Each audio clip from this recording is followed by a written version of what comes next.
Hello, this is Yarrow. Welcome to the Yarrow podcast. I thought I'd update you on what's been happening as quite a number of days have passed, and it's been a while since I did an update. But things have been happening. So a couple of things. We're running ad campaigns again for my business, and I want to pass on something if you haven't played with it yet. You may have heard me mention in previous episodes that I am a fan of Grok the image generation tool. It's my favorite of the AI image generating tools. I actually listed it in the little free PDF I give out of the AI tools I'm currently using. And I liked Grok Images because unlike all the other image generators, they're all the same. You get a chat interface and you try and describe, what's your target audience, what's the purpose of this image. I was almost always using that specifically for ads, not necessarily for other types of images. More often than not, Canva would be the solution for most things. But when I'm being like creative with ads, I wanted a lot of different versions of things and just to sort of get some stimulation. And in the past, I would go to Canva and look at their templates, but that's the way I kind of see AI now. It's like a template generator that still was a little bit messy to use. So I would use Grok, even though it was messy, but what I loved about it was the amount of variations it would give you. So a lot of the AI tools, you give a prompt and it'll generate an image. And then you go back and forth on this one image. And sometimes that worked, and more often than not, in my experience, I just didn't like the image or it was so far off of what I wanted, and I just couldn't get it to work. Obviously, they're getting better and better. But out of the gate, what I loved about Grok Images is it gave you like a wall of images that would just keep loading. So you'd give it a prompt, and you could just scroll down, and it'll give you more new versions, almost like you're on a Pinterest wall of potential designs and variations based on the prompt you gave it. And I really like that because it allowed me to see different ways of looking at and interpreting my prompt and just stimulate my own ideas. And also more often than not, there were so many that had a problem, like text that wasn't readable or not actual real English, or just placements that didn't work, or pictures that were weird. But because you got so many renditions, there always be one or two in there that actually were pretty close to ready, and you could go back and forth and reprompt to get what you need. However, there was still like that last 5% that was a problem. Just recently, I think it was like last 2 weeks, they released a beta agent in the Grok image tool that's a little bit more like a proper design tool where you've got this kind of canvas and you've got all these different images that you're working on. And at first I thought this is not much different, right? It's just a new way to display the images. But then I actually realized that the output is a lot better, especially for something that I've really wanted for a long time, which is image duplication. So one of the things, I'm sure you've done this as well, when you're looking for ad media for your own campaigns, you often see other people's ads and go, oh, we'd like something like this for our campaign. And you probably have a swipe file or some kind of folder where you've saved examples. I do. And there's always been this problem where I could never quite make the version myself, and then I'd have to hire people, and it would cost, a lot of money for something that often wasn't like a big resource, $100 to create an image, where if I want to have like 50 variations, it just becomes cost prohibitive.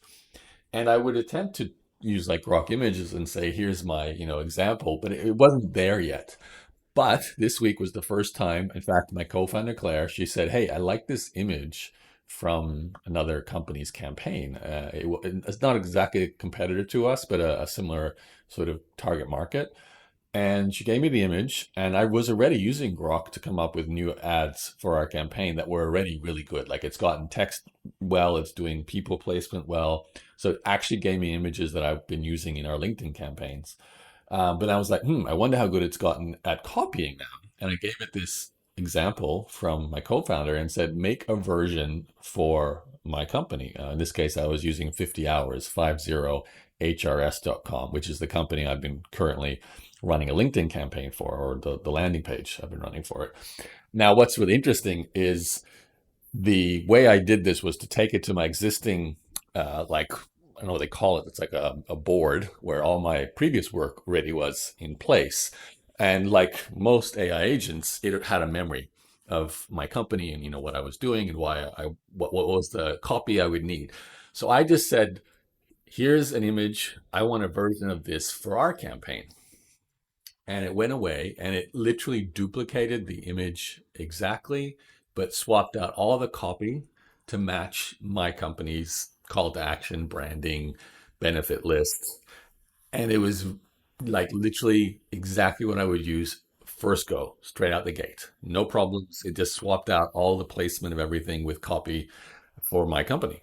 And the layout was exactly the same. It was so good, in fact, we had to alter it because the layout represented a mobile phone looking at an ad. So there was a few elements there that, were part of the user interface that really shouldn't be there. So I asked it to remove those elements and it did straight away too. I was like, wow, this is like working really well. So that got me excited because now my entire swipe file, and anytime I see at least a graphic ad that I like, I can literally just grab a screenshot, drop it into the Grok tool, and say, give me a version of this. I don't have to write the copy. It knows the benefits. Like it listed, it was actually quite amazing. It listed email management, calendar management, booking travel. There was invoicing, like these very core top level things that we do. Now, obviously, I'd fed it my websites and it learned about my company, but not a lot. It was literally me just saying, "Here's my business. Go look at the website and learn." So the combination of being able to duplicate and also write copy means that I've got a tool now that I don't feel I'll ever need to hire a graphic designer, at least for graphic ad creation, which is huge because that's been a big roadblock for us. Now, my other roadblock is budget. So even though I can create infinite ads now, I don't have the budget to test them all. But the great thing is that this is like a creative tool that I have available as well. I can say, come up with new ideas, come up with new angles, come up with new designs, and it'll just free flow with me and have all these, stimulating options that I'd never considered. Still not perfect. There's still issues with the text sometimes. It sometimes will just not follow the instructions exactly how you're saying. Sometimes it just generates things that look silly, but it's like gone from 95% to 99%. So it's so almost there. And I think the last 1% honestly is never going to be perfect because that's where like the human preference comes in. You've got some elements that you just want to change. What's also great about it is I had an ad, for example, that I really liked, and it came up with it 100% without me. It had the copy, the placement, the image. I really liked it, but it had like a certain type of human being present. And the person looked a little too good. So I said, hey, I need less model looking people. This looks too good. Like the human is too symmetrical, too good looking. And then I asked for different versions of it. Now, funnily enough, it had trouble making a normal looking person. Every person seemed to be, pretty symmetrical and good looking. But I was able to make it look a little more average, a little more plain. I asked it to make it a little older and things like that. But then I was also able to say, give me a man, give me a woman, give me different ethnicities. So I'm able to split test, all these different elements just by asking for a different version, swapping out this one thing. Same with like a headline. So all these options are there. Now, I believe, I haven't done this myself, but I know a lot of people on Meta ads are just basically letting Meta run the whole campaign by saying open audience, here's my media. But Meta is then modifying the media because obviously Meta has the ability with AI to do the same thing too. So what I'm doing right now may not be needed in the sense that you might still want to start with something like this where you want to control what something looks like,